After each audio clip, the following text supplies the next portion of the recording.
Hello everyone, this is Payal Tiwari. Welcome to my channel. आज इस video में 5th चैप्टर स्टार्ट करने वाले हैं हमारा 5th चैप्टर है ideas that have helped Mankind, जिसके राइटर हैं बर्ट्रैंड रसेल।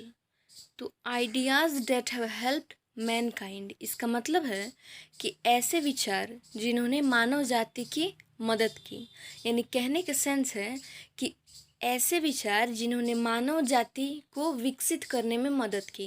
यानी पहले होमोसेपियंस पाए जाते थे, धीरे धीरे हमारे नंबर्स बढ़े, हमारा जो इंटेलिजेंस है, जो बुद्धि है वो बढ़ी।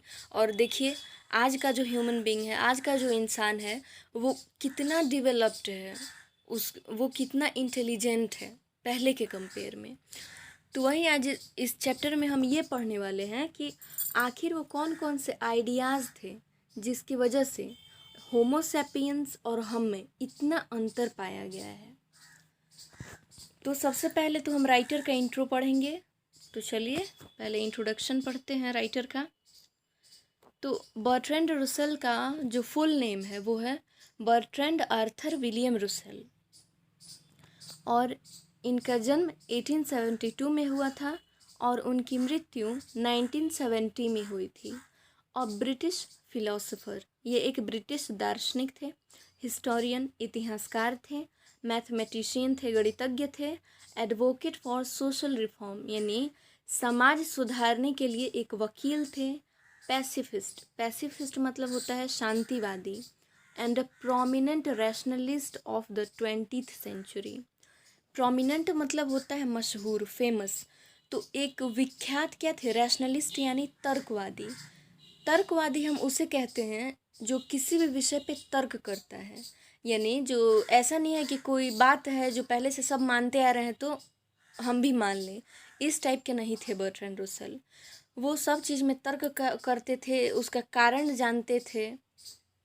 तो इसलिए वो क्या थे, 20th सेंचुरी के एक फेमस रैशनलिस्ट थे, तर्कवादी थे। वाज अ प्रोलिफिक राइटर, और एक प्रोलिफिक राइटर थे। प्रोलिफिक का सेंस होता है जैसे फर्टाइल, प्रोलिफिक मतलब फर्टाइल, यानी फर्टाइल को हिंदी में कहते हैं उपजाऊ।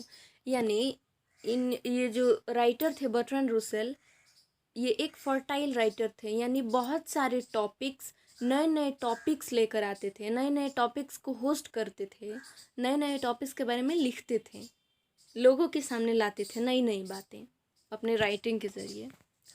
He was also a commentator on a large variety of topics. देखिए, कमेंटेटर को हिंदी में कहते हैं टीकाकार। इसका मतलब होता है कि जो टिप्पणी करता है। तो यानी वो एक कमेंटेटर थे, वो टिप्पणी करते थे लार्ज वैरायटी ऑफ टॉपिक्स, यानी बहुत सारे टॉपिक्स पे, बहुत सारे मुद्दे पे वो टिप्पणी करते थे। His comments on sex, marriage, politics, religion, science, psychology, philosophy, socialism, education, Christ, marks, Buddha and a host of other topics are pithy and full of candor। देखिए स्टार्टिंग से आते हैं।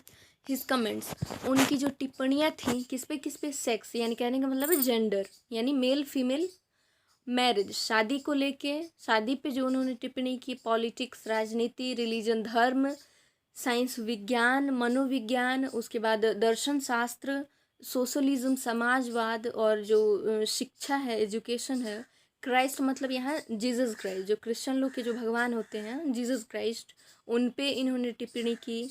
मार्क्स मतलब कार्ल मार्क्स पे, बुद्ध जो भगवान बुद्ध थे उन पे इन्होंने टिप्पणी की। और वो खुद भी a host of other topics, यानी बहुत सारे टॉपिक्स है जिनको वो खुद लिखते थे, अपने राइटिंग के ज़रिए लाते थे, यानी खुद भी बहुत सारे टॉपिक्स के वो होस्ट थे। और बहुत सारे टॉपिक्स ऐसे होते थे जिन पे वो आवाज़ उठाते थे, कमेंट्स करते थे, टिप्पणी करते थे, लोगों के सामने लाते थे उन्हें। आर पिथी, वो जितने भी टॉपिक्स पे वो जो टिप्पणी करते थे वो पिथी थे। पिथी मतलब होता है अर्थपूर्ण, यानी यूं ही नहीं कुछ भी बोल देना किसी टॉपिक पे, नहीं, वो बिल्कुल अर्थपूर्ण होता था जो भी वो टिप्पणी करते थे। एंड फुल ऑफ कैंडर, कैंडर मतलब होता है स्पष्ट, फुल ऑफ कैंडर। और एक तो वो अर्थपूर्ण होता था, उनकी जो टिप्पणियाँ होती थी वो अर्थपूर्ण और पूरी तरह से स्पष्ट होती थी। इन 1950 यानी 1950 में Russell was awarded Nobel prize in literature. Bertrand Russell को नोबेल प्राइज़ मिला किसमें? लिटरेचर में, साहित्य में, 1950 सन में। In recognition of his varied significant writings in which he champions humanitarian ideals and freedom of thought. यानी जो उन्होंने बहुत सारी सिग्निफिकेंट राइटिंग्स जो दी थी, यानी वेरिड मतलब अलग अलग तरह की, जो संतोषजनक, जो इंसान को पढ़ के मतलब इंसान संतुष्ट हो जाए कि हाँ कुछ लिखा गया है, यानी समझ में आए। तो उनकी जो सिग्निफिकेंट और वेरिड अलग अलग प्रकार की जो संतोषदायक जो राइटिंग्स थी, जो लेख थे, जिनमें उन्होंने क्या किया है? ह्यूमैनिटेरियन आइडियल्स को दिखाया है एंड फ्रीडम ऑफ थॉट, यानी जो मनुष्य के जो विचार हैं उन्हें प्रकट किया है अपने लेख में, और जो सोचने की जो आज़ादी होती है, फ्रीडम ऑफ थॉट, उसे दिखाया है। और इसी उन्हीं लेखों की वजह से उन्हें साहित्य में क्या मिला था? नोबेल प्राइज़ मिला था 1950 में। As one of the world's best known intellectuals, Russell's voice carried great moral authority. यानी जैसा कि वो दुनिया के जो सबसे बुद्धिमान व्यक्ति जो होते थे उनमें से एक थे, यानी जो सबसे बुद्धिमान व्यक्ति थे उनमें से एक थे, तो रसल्स की जो आवाज़ है, यानी कहने का मतलब है कि वो जो हमारे मॉरल अथॉरिटी है, जो हमारा नैतिक अधिकार है, उसे उनकी अपने आवाज़ से उसे उठाते थे। यानी हमारे जो मॉरल अथॉरिटी, हमारा जो नैतिक अधिकार है, उसके लिए वो अपने आवाज़ उठाते थे, लोगों के सामने इस बात को लेके आते थे कि क्या क्या हमारा नैतिक अधिकार है, हमें क्या नहीं मिल रहा है, हमें इसके लिए क्या करना चाहिए। He was original and provocative in his attitude and clear and forceful in his style। यानी वो ओरिजिनल थे, किसी को कॉपी नहीं करते थे। उनका जो एटीट्यूड था, उनका जो रवैया था, वो बिल्कुल ही ओरिजिनल था, उनका अपना था। एंड प्रोवोकेटिव मतलब उत्तेजक था, हमेशा वो क्या कर जोश में रहते थे, ऐसा नहीं है आलसी टाइप्स, ऐसा कुछ नहीं। एंड क्लियर और बिल्कुल ही स्पष्ट। And forceful in his style और हमेशा जोशीले रहते थे, एकदम ताकत के साथ, एकदम उनका जो स्टाइल था, उनका जो एटीट्यूड था, वो इस टाइप का था। His writings emphasis reason, intelligence, human happiness, peace and liberty. यानी उनके जो लेख हैं, उनकी जो राइटिंग्स हैं, वो जोर देती हैं किस पे? रीज़न पे, कारण पे। यानी कोई भी बात हो, कोई भी मुद्दा, कोई भी घटना हो, उसके कारण तक जाना। यानी अपने राइटिंग्स के ज़रिए वो किसी भी इंसिडेंट का कारण दिखाते थे, एक्सप्रेस करते थे। इंटेलिजेंस, बुद्धि, इन सब पे जोर डालते थे। ह्यूमन हैप्पीनेस, मनुष्य की खुशियों पे, पीस पे, शांति पे, एंड लिबर्टी और जो फ्रीडम होता है, जो एक आज़ादी होती है, उसको वो अपने लेख में जोर देते थे, इन सब टॉपिक्स पे। हिज मेजर वर्क्स इंक्लूड, उनकी जो महत्वपूर्ण जो रचनाएं हैं, मुख्य जो रचनाएं हैं, उनमें शामिल है ये जो जितना भी हाईलाइट किया हुआ है डार्क ब्लैक से, ये सब उनके राइटिंग्स के नेम हैं, जो उनके वर्क्स हैं उनके नेम हैं। तो वो नेम है a history of western philosophy, human knowledge, its scope and limits, authority and the individual, has man of fact and fiction, my philosophical development, conquest of happiness, marriage and morals, roads to freedom, in praise of idleness, why I am not a Christian. ये सारे इनके जो major works होते हैं वो हैं। तो चलिए अब हम अपना चैप्टर स्टार्ट करेंगे। तो ideas that have helped mankind, यानी इस चैप्टर में हम वो सारे विचारों को पढ़ने वाले हैं जिसकी वजह से जो पहले आदि मानव जो पाए जाते थे, होमो सैपियंस, तो वहाँ से हम यहाँ तक कैसे आए हैं, तो इसके जो बहुत सारे कारण हैं उसी के बारे में हमें इस चैप्टर में पढ़ना है। तो देखिए paragraph first, before we can discuss this subject we must form some conception. अब देखिए राइटर कहते हैं, बर्ट्रैंड रसल कहते हैं कि इससे पहले कि हम इस सब्जेक्ट पे, हम इस विषय पे क्या कर सके, डिस्कस कर सके, बातचीत कर सकें, हमें अवश्य ही कुछ धारणाएं बनानी चाहिए। As to the kind of effect that we consider a help to mankind, यानी हमें प्रभाव के रूप में ऐसी कुछ अवधारणाएं बनानी चाहिए जिन्होंने मानव जाति की मदद की। यानी कहने का मतलब है कि जब होमो सैपियंस हुआ करते थे, जब आदि मानव हुआ करते थे, वहाँ हम तो नहीं थे, हमने नहीं देखा है कि उनके माइंड में क्या क्या विचार आए, उन्होंने कैसे कैसे क्या सीखा, क्या एक्सपीरियंस किया, अनुभव किया। तो उसकी वजह से हमें अवधारणाएं बनानी पड़ेगी। यानी अपने मन में हम इमेजिन, देखिए अभी भी हम अपने मन में कभी इमेजिन करते हैं कि कैसे उन लोगों को पता चला होगा, आग का आविष्कार कैसे हुआ होगा, कैसे उन्हें पता चला होगा कैसे रहना है, कैसे घर बनाना है, कैसे खाना पकाना है। तो यही सब है कि हमें पहले मन में कंसेप्शंस बनाने होंगे, अवधारणाएं बनानी होंगी कि वो लोग कैसे कैसे किए होंगे, आखिर कौन से कारण होंगे जिनकी वजह से ह्यूमन जो है वो आज इतना इंटेलिजेंट हो गया है, पहले कैसे वो लोग रहते थे। तो देखिए, are mankind helped when they become more numerous. अब देखिए, अब जितना भी ये क्वेश्चन मार्क लगा हुआ है, ये सारे सेंटेंसेस जो हैं, ये सब राइटर अपने मन में सोच रहे हैं और हमें भी कह रहे हैं इमेजिन करने के लिए कि क्या ये कारण था, क्या ये कारण हो सकता है, क्या ये कारण हो सकता है। कहने का मतलब ये सारे हमारे कंसेप्शंस हैं। तो देखिए, राइटर कह रहे हैं कि are mankind helped when they become more numerous, कि क्या मानव जाति को तब मदद मिली, मतलब विकसित होने में, जब उनकी संख्या बढ़ने लगी। यानी कहने का मतलब है कि क्या मानव को विकसित होने में संख्या कहाँ थे, और when they become less like animals, और क्या तब मनुष्य विकसित हुआ जब वो जानवरों के अपेक्षा जानवरों से दिखने में वो कम होने लगे, यानी जानवरों से अलग उसके गुण होने लगे। और व्हेन दे बिकम हैप्पियर, और क्या तब जब मनुष्य खुश रहने लगा। और when they learn to enjoy a great diversity of experience, और क्या तब मानव जाति को मदद मिली जब वो जो है वो बहुत सारे वैराइटीज़ के अनुभव जो हैं उनको एंजॉय करना सीख गए। यानी जब वो अनुभव करने लगे बहुत सारी चीज़ें, क्या उसकी वजह से मानव इतना विकसित हुआ। और when they come to know more, और क्या जब वो ज़्यादा जानने लगे तब मानव विकसित हुआ। यानी कहने का मतलब है कि क्या इसमें ज्ञान का प्रभाव माना जा सकता है जिसकी वजह से इंसान आज इतना विकसित हुआ है। और when they become more friendly to one another, और क्या ये वजह हो सकता है कि वो लोग एक दूसरे के साथ ज़्यादा फ्रेंडली हुए हो, बातचीत किए हो, मदद किए हो एक दूसरे की, इसकी वजह से आज मानव इतना डेवलप्ड है, इंटेलिजेंट है। I think all these things come in to our conception of what helps mankind. Writer कहते हैं कि मुझे लगता है कि हमारी धारणाओं में ये सारी चीज़ें आती हैं जिन्होंने मानव जाति की मदद की। यानी जितने भी बात अभी राइटर ने कही है, ये सारे हमारे माइंड में आते हैं कि हो सकता है ये कारण, सबके माइंड में ये सारे कारण आते होंगे कि हो सकता है इसकी वजह से वो धीरे धीरे ये सीखे होंगे, एक दूसरे से फ्रेंडली हुए होंगे, उसके चलते इतना क्या कहेंगे पॉपुलेशन बढ़ा, लोग जानने लगे अच्छे तरीके से।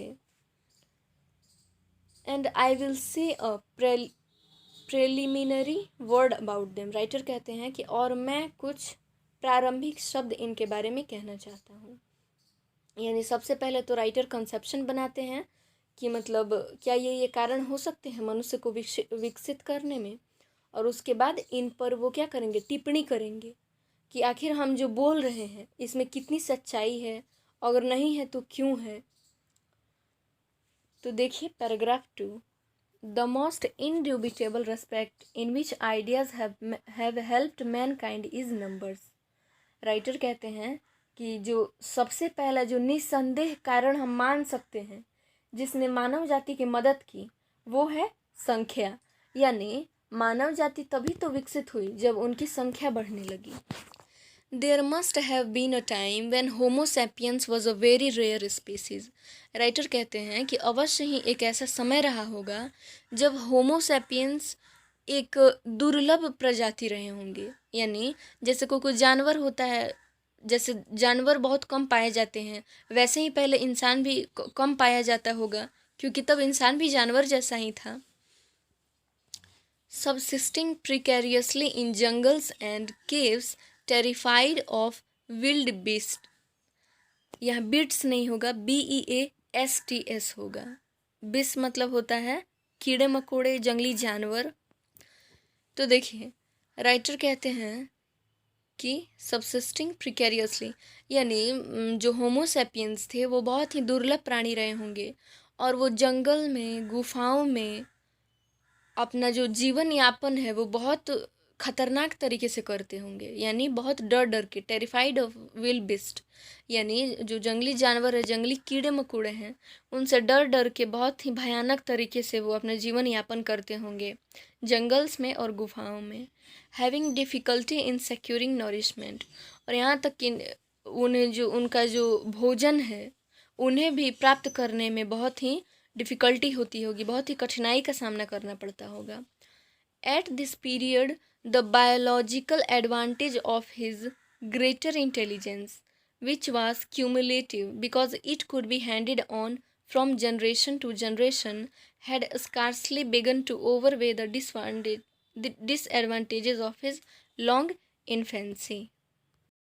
At this period, the biological advantage of his great intelligence, यानी उस समय जब वो लोग जंगल में, गुफाओं में रह रहे थे, इतने मुश्किल से खाना पीना जुटा पा रहे थे, बहुत मुश्किल से जीवित रह रहे थे, तो उस समय में जो उनका जो ग्रेटर इंटेलिजेंस था, यानी जो उनकी बुद्धि थी, जो तीव्र बुद्धि जो उनकी थी, वो उस समय का जो बायोलॉजिकल एडवांटेज है, कहने का मतलब है कि जो आसपास का माहौल जो है जिसका लाभ वो ले पाते हैं, तो वो जो क्या होता, तो वो लोग उसी टाइम में सीख लेते कि हमारे आसपास क्या है, उसका अनुभव कर पाते, उसका ज्ञान ले पाते। और ये जो उनका ज्ञान होता विच वाज क्यूमुलेटिव, क्यूमुलेटिव मतलब होता है संचयी, यानी जैसे कोई भी आदमी है तो उसका जो बच्चा होता है तो उसमें उसका गुण आ जाता है, यानी जो जनरेशन टू जनरेशन ट्रांसफ़र हो सके, यानी पीढ़ी दर पीढ़ी वो गुण बढ़ता चला जाए। विच वॉज क्यूमुलेटिव, जो कि संचयी था, because it could be handed on from generation to generation, जो कि पीढ़ी दर पीढ़ी ट्रांसफ़र होता रहता। ये जो गुण है अगर वो लोग तभी इसको क्या करते, ले पाते, वो advantage biological, had scarcely begun to overweigh the disadvantages of his long infancy, his lessened agility as compared with monkeys, and his lack of hirsute protection against cold, यानी जो उनका जो लंबे समय तक का जो उनका जो लड़कपन का टाइम था, यानी देखिए आजकल के ज़माने का जो बच्चा होता है वो छोटे में ही बहुत सारी चीज़ें जान लेता है, क्योंकि उसके जो पूर्वज हैं वो बहुत सारे इन्वेंशंस किए हैं, खोज किए हैं, आविष्कार किए हैं, तो वो भी पैदा होता है तो सब जानता है जो कुछ भी इस वर्ल्ड में है।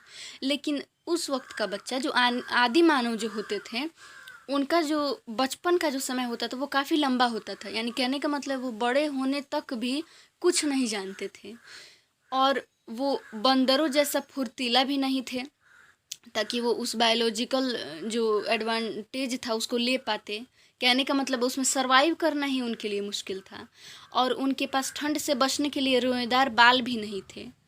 तो इन सब के कारण ऐसा हुआ कि वो तो खुद ही वो जो उनका बायोलॉजिकल जो माहौल था, उस वक्त का जो उनका माहौल था उसमें रह पाना उनके लिए बहुत मुश्किल था। यानी वो जानवर जैसे तो रह रहे थे, लेकिन जैसे कि जानवरों में जो गुण होता है, जैसे जो बियर है, जो भालू है, जो ठंडे प्रदेश में रहता है तो उसके पास बहुत सारे शरीर में बाल होते हैं जिससे वो ठंड से बचता है। उसके बाद जो मंकी होता है, मंकी पे अगर कोई एनिमल अटैक करे तो वो इतना फुर्तीला होता है कि तुरंत भाग जाता है। तो ये सब तो आदि मानव को नहीं पता था, वो तो इंसान थे, उनमें ये सारे गुण नहीं थे और ना ही उन्हें उतनी जानकारी थी। तो इसके वजह से कि जो एडवांटेज वो लोग ले पाते, जो अनुभव कर पाते, वो लोग नहीं कर पाए, जिसकी वजह से हमें विकसित होने में इतना देर लग गया। In those days, the number of men must certainly have been very small. Writer कह रहे हैं कि उन दिनों इंसानों की जो संख्या है वो अवश्य ही बहुत कम रही होगी। The main use to which throughout the ages men have put their technical skill has been to increase the total population. यानी उस वक्त जब मनुष्य को पता ही नहीं था क्या काम करना है क्या नहीं, अवश्य ही उन्होंने अपना सारा ध्यान जनसंख्या बढ़ाने में लगाया होगा।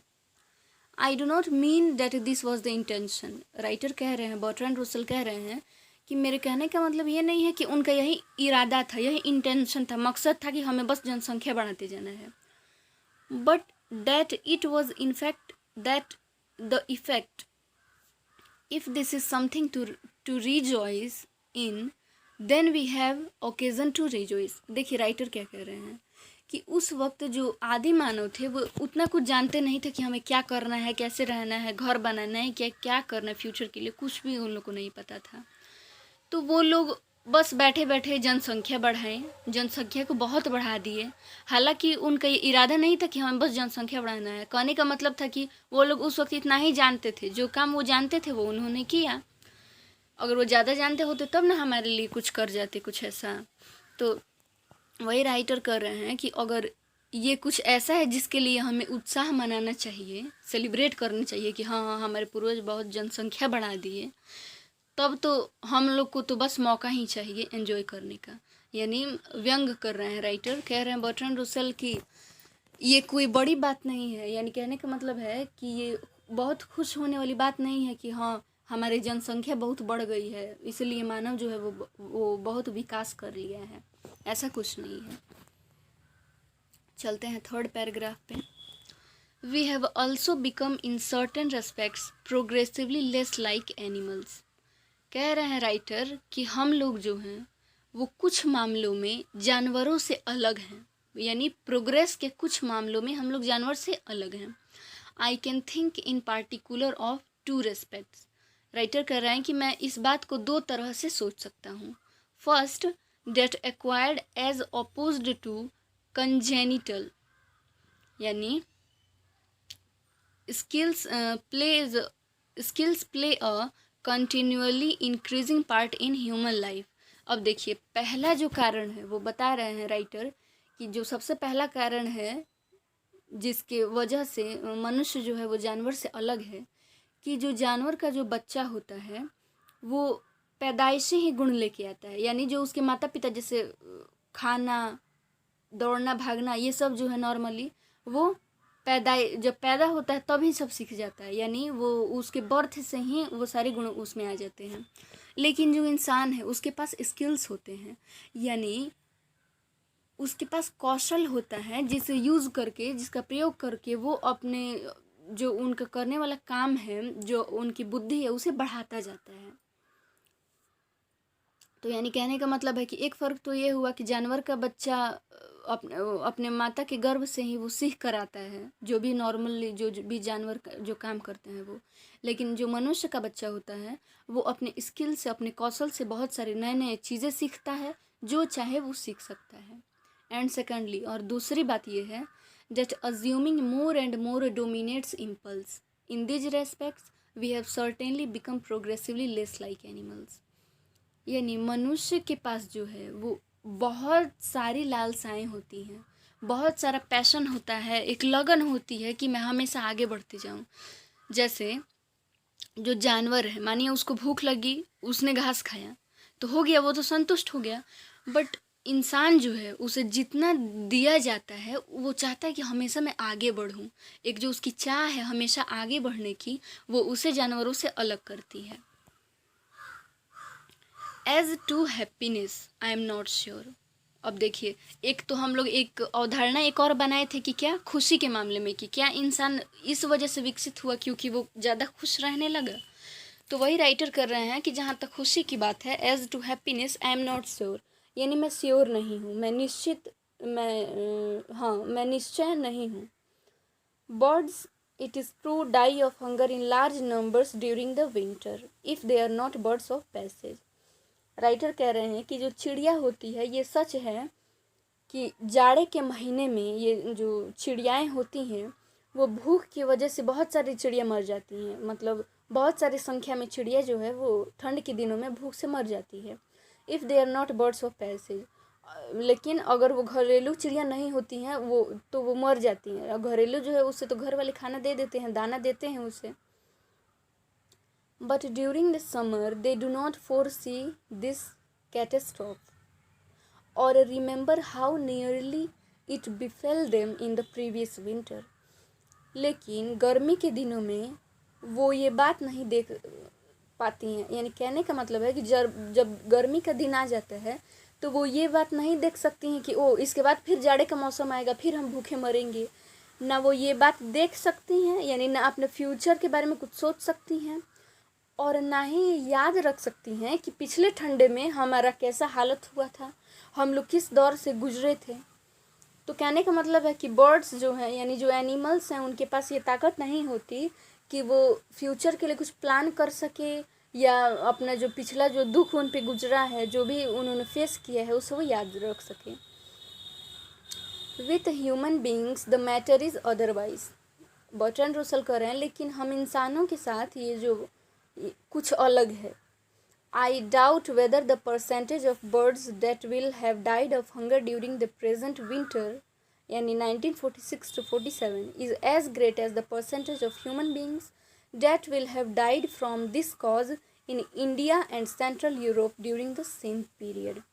देखिए राइटर क्या कह रहे हैं कि मुझे शक है, आई डाउट, कि ये देखिए ब्रैकेट में लिखा है 1946 to 47, यानी ये जो बीच का जो समय है, वर्तमान समय, यानी जब ये लिखा गया, ये जो चैप्टर लिखे हैं बर्ट्रैंड रसल, ये उस वक्त का वर्तमान समय में भूख की वजह से, यानी जाड़े के दिनों में भूख की वजह से जितनी चिड़ियाँ मर गई, तो बर्ट्रैंड रसल को ये शक है कि उसी ही संख्या में उतने ही इंसान भूख की वजह से भारत में और मध्य यूरोप में भी सेम पीरियड में मर गए। यानी उसी काल में जितनी चिड़ियाएँ मरी हुई हैं भूख की वजह से, उतने ही इंसान मरे हैं। But every human death by starvation is proceeded by the long period of anxiety.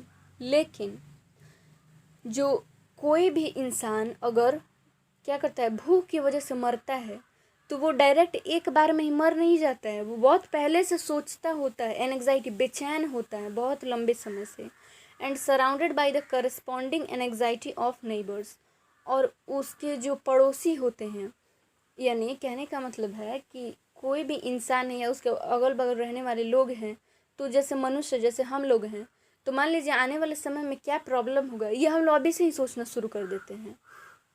यानी हम अपना पहले से ही फ्यूचर प्लान करने लगते हैं कि अगर ऐसा हो गया तो हम क्या करेंगे, वैसा हो गया तो हम क्या करेंगे। तो वही कह रहे हैं कि जो मनुष्य है वो ऐसा नहीं है कि एक बाइक बस उसे भूख लगी वो तड़प तड़प के मर गया, नहीं, वो बहुत पहले से ही सफ़र कर चुका है। सफ़र मतलब इंग्लिश वर्ड है, यानी पीड़ित रह चुका है, ठीक है। तो वही कहा जा रहा है कि एक तो वो अपने दुख से, उसके बाद आस पड़ोस के जो नेबर्स हैं, जो पड़ोसी हैं, वो भी उतने ही बेचैन होते हैं। अब उनकी बेचैनी देख देख के इसकी और बेचैनी बढ़ती जाती है, और वो मरा तो बाद में भूख की वजह से, लेकिन पहले से ही वो बेचैन है। He suffer not only the evils that actually befall us. Sorry, we suffer not only the evils that actually befall us, but all those that our intelligence tells us we have reason to fear. अब देखिए writer कह रहे हैं कि हम लोग सिर्फ उन चीज़ों की वजह से नहीं घबराते हैं जो हमारे साथ हुआ हो, बल्कि जो हमारी बुद्धि हमें कहती है कि हाँ हो सकता है कि ऐसा हो, तो उसकी वजह से हम पहले से ही परेशान होने लगते हैं। यानी हमें तो बस एक कारण चाहिए डरने का, ठीक है। यानी हमारे मन में अगर एक बात आ जाए कि हो सकता है नेक्स्ट महीने अर्थक्वेक हो जाए, ठीक है, तो देखिए हम अभी से ही धीरे धीरे मरना स्टार्ट कर देंगे। अभी से ही में हमारे दिमाग में ये बात चलने लगेगी कि वो अगले महीने हम लोग को मर जाना है। उसकी वजह से हम लोग प्रेजेंट को एंजॉय नहीं कर पाएंगे, और हम लोग अभी से ही धीरे धीरे मरते जाएंगे। वही राइटर कह रहे हैं कि इंसान इतना अलग होता है जानवरों से। The curbing of impulses to which we are led by forethought averts physical disaster at the cost of worry and general lack of joy। तो वही राइटर कह रहे हैं कि जो आने वाली जो मुसीबतें हैं, ठीक है, यानी जो फ्यूचर में होने वाला है, जो घटनाएं फ्यूचर में घटने वाली हैं, उससे हम अभी से फिज़िकल डिज़ास्टर, यानी शारीरिक रूप से हम अभी से पीड़ित होने लगते हैं, चिंता करने लगते हैं, हमेशा वरीड रहते हैं, यानी हमेशा चिंतित रहते हैं। जनरल लैक ऑफ जॉय, जो हमारी खुशी है, जो अगर अभी हमें आनंदित होना चाहिए तो हम फ्यूचर में आने वाली प्रॉब्लम्स की वजह से अभी का जो जॉय है उसे भी खो देते हैं. I do not think that learn the learned men of my acquaintance, even when they enjoy a secure income, are as happy as the mice that eat the crumbs from their table while the erudite gentlemen snooze. देखिए, writer कह रहे हैं I do not think that the learned men of my acquaintance, कह रहे हैं कि मुझे नहीं लगता है कि मेरे मेरे जान पहचान में जो भी पढ़े लिखे व्यक्ति हैं, even when they enjoy the secure income, यानी कि भले ही उनका जो इनकम हो, उनकी जो तनख्वाह हो वो बिल्कुल सिक्योर हो, यानी जितनी तनख्वाह होनी चाहिए खुश रहने के लिए, भले ही उतना तनख्वाह उन्हें मिलता हो, लेकिन मुझे नहीं लगता कि वो जो पढ़े लिखे लोग हैं जिन्हें अच्छी खासी तनख्वाह मिलती है वो उतने खुश रह पाते हैं जितना कि एक छोटी सी चूहिया, जो कि जब वो खाना खा के उठ जाते हैं तो उनके टेबल से जो क्रम्स है, जो छोटे छोटे टुकड़े हैं उनका जो जूठा है, उसे खा के जो खुश रहती है वो जो चूहिया, मुझे नहीं लगता है कि उतना खुश वो जेंटलमैन भी रहता होगा.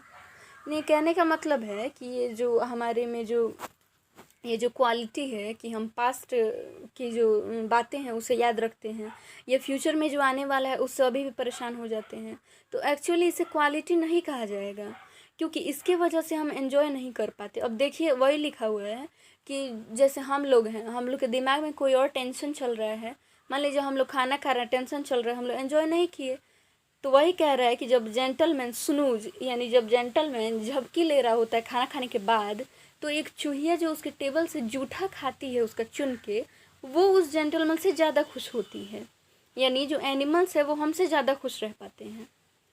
इन this respect therefore I am not convinced that there has been any progress at all. Writer कहते हैं कि और इसलिए मुझे लगता है कि इस सब मामले में अभी तक कोई प्रोग्रेस नहीं हो पाया है, यानी इंसान तो सोच सोच के ही परेशान है, प्रेजेंट को एंजॉय नहीं कर रहा है. तो हम ऐसा थोड़ी ना कह सकते हैं कि इंसान की खुशी जो है वो इंसान को विकसित बनाई है. As to diversity of enjoyments however the matter is otherwise, यानी खुश होने, यानी एंजॉय करने के बहुत सारे कारण हैं, वेरिड एन्जॉयमेंट के जो कारण हैं, हो सकता है बात अलग हो. I remember reading an account of some lions who were taken to a movie showing the successful depredations of a lion in a wild state. पहले यहाँ देखिए, यहाँ जो राइटर बोले हैं as to diversity of enjoyments, यानी कहने का मतलब है कि इंसान के खुश होने के बहुत सारे तरीके हैं, ठीक है, जैसा हम नॉर्मली जानते हैं. However the matter is otherwise, कहने का मतलब है कि हो सकता है कुछ लोग ऐसे भी हों जिनके खुश रहने का तरीका थोड़ा अलग हो, जो हम लोग को नहीं पता है. यानी राइटर के कहने का मतलब है कि इंसानों के खुश होने का जो तरीका है वो बहुत सारा है. यानी जैसे टीवी देख लिए खुश हो गए, एंजॉय कर लिए, गाना सुन लिए खुश हो गए, मूवी देखे खुश हो गए, पेंटिंग बनाए खुश हो गए, गाना गा लिए खुश हो गए. यानी कहने का मतलब इंसान के पास बहुत सारी चॉइसेस हैं कि वो एंजॉय कर सके. तो वही देखिए, उसके बाद राइटर कहते हैं I remember reading an account of some lion, यानी मुझे याद है कि मैं एक शेर के बारे में पढ़ रहा था, who were taken to a movie showing the successful depredations of lion in a wild state. यानी कहने का मतलब है कि मुझे याद है कि मैं शेरों के बारे में पढ़ रहा था कि उन्हें कैसे वाइल्ड स्टेट से लाया गया और उन्हें पालतू बनाने की कोशिश की गई.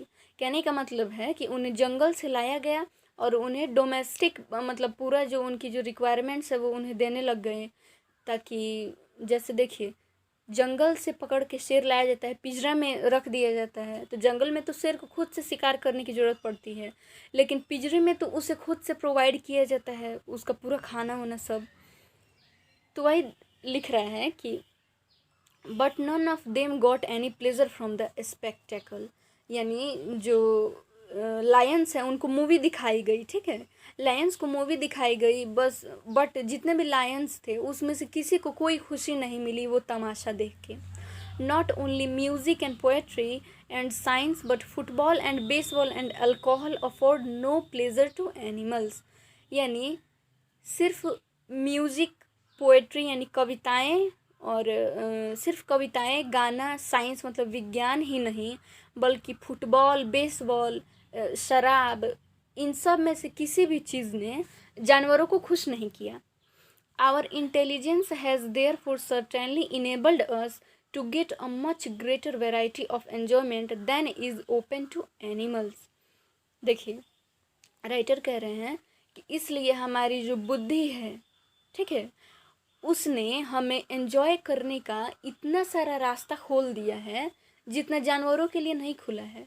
यानी देखिए, जैसे जो शेर थे उन्हें मूवी दिखाई गई, म्यूज़िक सुनाया गया, पोएट्री सुनाई गई, साइंस के बारे में बताया गया, फुटबॉल खिलाया गया, बेसबॉल खिलाया गया, अल्कोहल पिलाया गया, तभी उसमें से किसी ने एंजॉय नहीं किया। यानी जानवर इन चीज़ों से खुश नहीं हो सकते हैं, उनके पास खुश रहने की चॉइसेस बहुत कम है।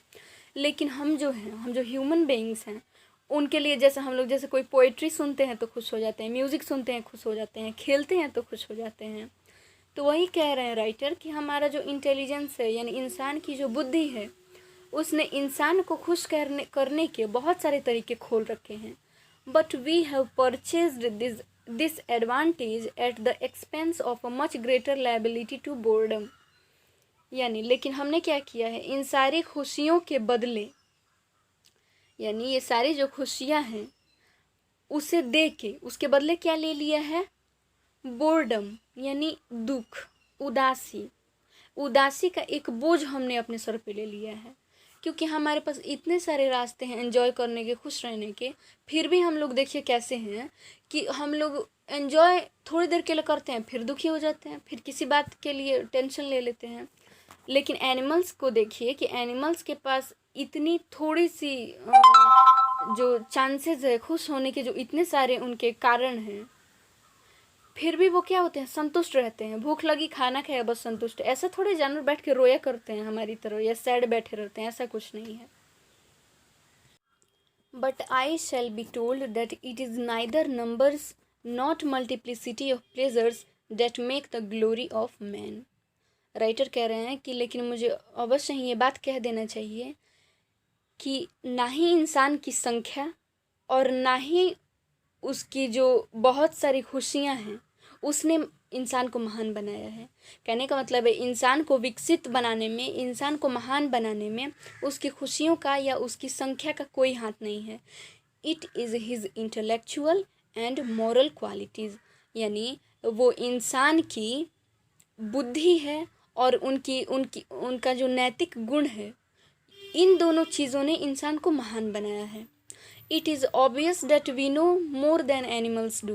कह रहा है राइटर कि ये तो स्पष्ट है कि हम लोग को जितना जानवर को पता है कि हम कौन कौन काम करना चाहिए, उससे ज़्यादा हमारे पास ऑप्शंस हैं काम करने के। And it is common to consider this one of our advantages. और ये हमारे जो कॉमन जो एडवांटेज है, जो लाभ है, जो हमें जानवर से अलग बनाते हैं, वो हैं। Whether it is in fact an advantage may be doubted. यानी राइटर कह रहे हैं कि मुझे शक है कि ये एक एडवांटेज है, but at any rate it is something that distinguishes us from the brutes. तो कह रहे हैं राइटर कि मुझे शक है कि ये एक एडवांटेज है। यानी कह रहे हैं राइटर कि जैसे हम पास्ट के दुख याद रख सकते हैं, पास्ट की खुशियाँ याद रख सकते हैं, फ्यूचर के दुख से अभी भी दुखी हो सकते हैं, उसके बाद हमको पता है कि हमको कितना एंजॉय करना है। लेकिन मुझे शक है कि ये एक गुण है, क्योंकि हम फ्यूचर की टेंशन को लेके अभी का जो प्रेजेंट है उसका जॉय हम नहीं कर पाते हैं, उसको एंजॉय नहीं कर पाते हैं। लेकिन मुझे शक है कि ये एक गुण है। लेकिन मुझे इस बात की खुशी है कि कम से कम ये जो गुण है या जो भी है या अवगुण है, ये हमें जानवरों से अलग करती हैं। यानी ये जो हमारे जितने भी गुण हैं ये हमें जानवरों से अलग दिखाती हैं। तो चलिए, हम 6th पैराग्राफ तक आज के वीडियो में कंप्लीट कर चुके हैं। आई होप कि आपको समझ में आया होगा। अब नेक्स्ट वीडियो में हम 7th पैराग्राफ से पढ़ेंगे। So thanks everyone for watching this video friends. Do subscribe my channel and hit the like button.